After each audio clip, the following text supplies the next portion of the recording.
All right, guys, welcome back to the Rolling Grill. Hey, this is a video I've been wanting to do for quite a while because I really love lamb shanks. We got lamb shanks, y'all. This is 2 or 4 that I have. And what I'm gonna do is my own little version of some Osso Buco. So I'm gonna take these lamb shanks, we're gonna put them on the smoker first, and then we're gonna do some magic to them. So y'all stay tuned. Lamb shanks right here on the Rolling Grill. Yeah, boy.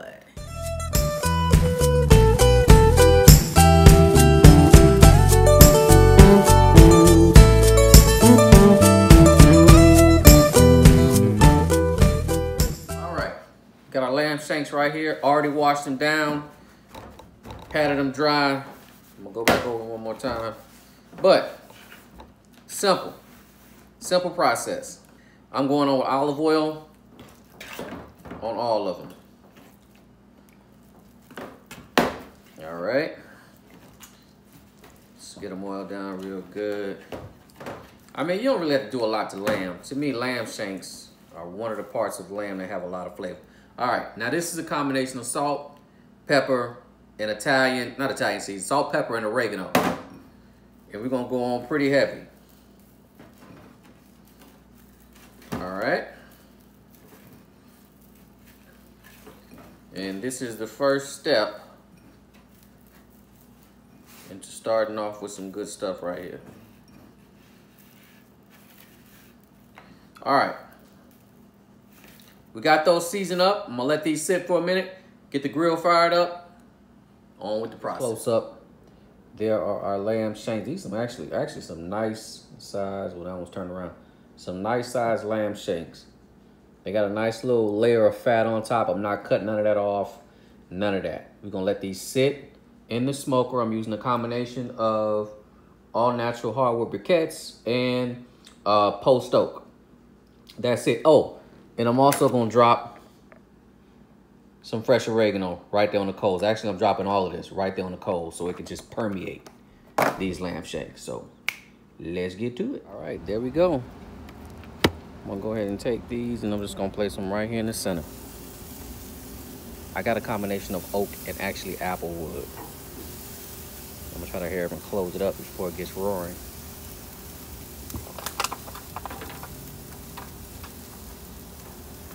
I'm also gonna take that sprig.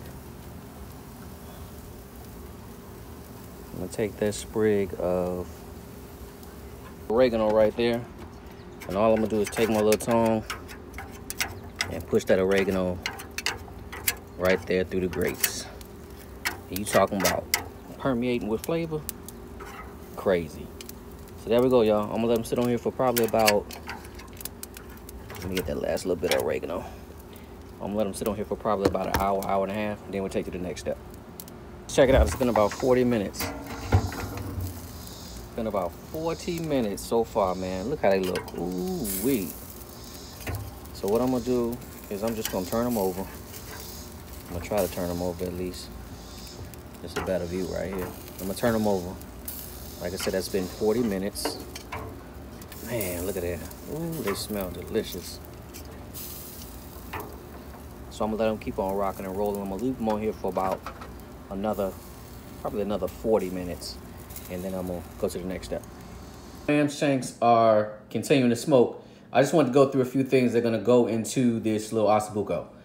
We got some finely chopped garlic. Well, let me start on this side. We've got some red onions. We've got some diced celery, carrots, and these are celery leaves. These are the leaves that come off the top of the celery. I chop them up real fine. They add great flavor. And then this is the chopped garlic. This is probably like 4 or 5 cloves of chopped garlic. All right, also, I've got fire roasted crushed tomatoes, chicken broth, and whatever red wine that you like to drink. And that's what we're gonna use for the next step. All right, the lamb shanks have been in there an hour and a half. Now it's time to take them off. And we can go ahead and get started with the braising process. They look good. All right, now that we finished the smoking process, now we're gonna bring it inside the kitchen. I've got my oven preheated to 305 degrees. I've got a hot skillet right here, and I'm gonna use, this is just some avocado oil. You wanna get a hot skillet, really, really, really hot skillet. So let's hope this one is hot enough. But let's go in with our vegetables. We're gonna start with our onions. Actually, we're gonna start with everything. Everything minus the garlic is going in. And we're just gonna sweat this down. Now, I'm gonna talk a little louder. Now, we don't have any kind of, you know, we didn't sear the lamb off in this pan, so we're not gonna have all that good stuff at the bottom of the pan to deglaze. But that's okay. That's okay, because that smoked lamb is gonna add enough flavor to take it all the way through, man. It's gonna be, boy, it's gonna be funky. All right, so we're just gonna let this sear a little bit. At this point, I'm gonna hit it with, I'm not gonna hit it with salt and pepper. I'm gonna hit it with the tomato chicken bouillon. And just a little bit. Just a little bit. And if that sticks to the bottom of the pan, that's cool. I don't care about that, because I'm gonna deglaze it anyway. And we wanna kind of break these down a little bit. Now you gotta remember, now this is gonna braise for probably like 3 hours in its own juju, so. All right, now, I'm going in with the garlic. All right. And if you get a little bit sticking to the bottom of the pan, that's cool. That's what you want. Everything must go. All right. I'm also gonna add a little ground coriander. Totally optional. You don't have to do this. Just a little ground coriander. And I'm gonna let that cook in there as well. All right. All right, we're not trying to cook it all the way down, because again, we're gonna cook this down for 3 hours. Next, 3/4 cup of red wine to deglaze the pan.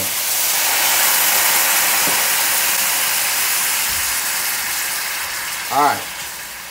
Now, you're gonna let this red wine cook out for about 5 minutes, 5 to 10 minutes actually, because you don't want that red wine, you don't want that crazy red wine taste. You just want to cook it down till it's almost alcohol-less, shall I say. Because, you know, if you don't cook it down, that red wine has a way of destroying the dish to me. So I'm gonna cook this down for about 5 to 10 minutes.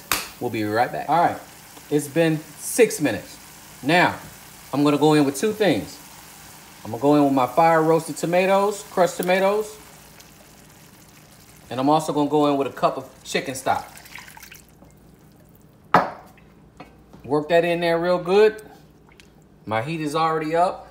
I'm just trying to incorporate everything really well. All right. And this is basically our braising liquid for these lamb chops, for these lamb shanks, shall I say. Now, at this point, you definitely want to taste it, because if you need a little bit of salt, I think it's good. I am going to add just a touch of salt, a little SPG. Now you got to remember, now you're going to reduce this down, so you don't want to add too much salt, because as you reduce it, more and more of that salt flavor is what you're going to taste. All right, so let's stop talking. I'm going to bring it up to a boil first, and then I'm going to put my lamb shanks in there. All right, now is the star of the show. Our beautiful lamb shanks. Look at the color, man. Apple and post oak wood. That's all we used. And we're just gonna lay them in there just like that. These are some big lamb shanks. And then any kind of residual juju that's in the pan, pour it right in there. Right in there. Cut your stove off. And now I'm gonna put these in the oven to slow roast and braise for 1.5 hours uncovered. And then I'm gonna cover them for the remainder of the time. So let's go ahead and get them in the oven.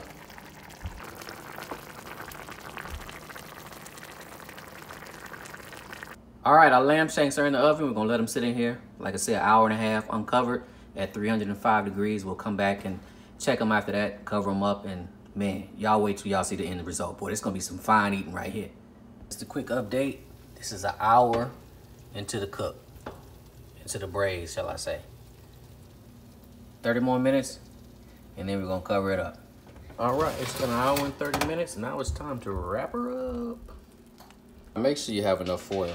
Like, how is this little piece of foil gonna fit on that. That ain't gonna work.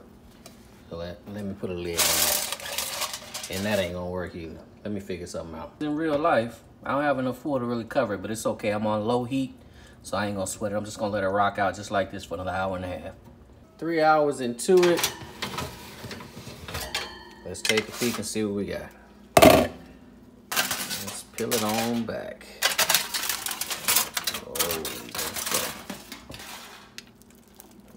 Oh, ooh, look how tender. Look how tender that is. Oh, yes, sir. Look at that. Yes, sir. All right. Well, let's get it out of here.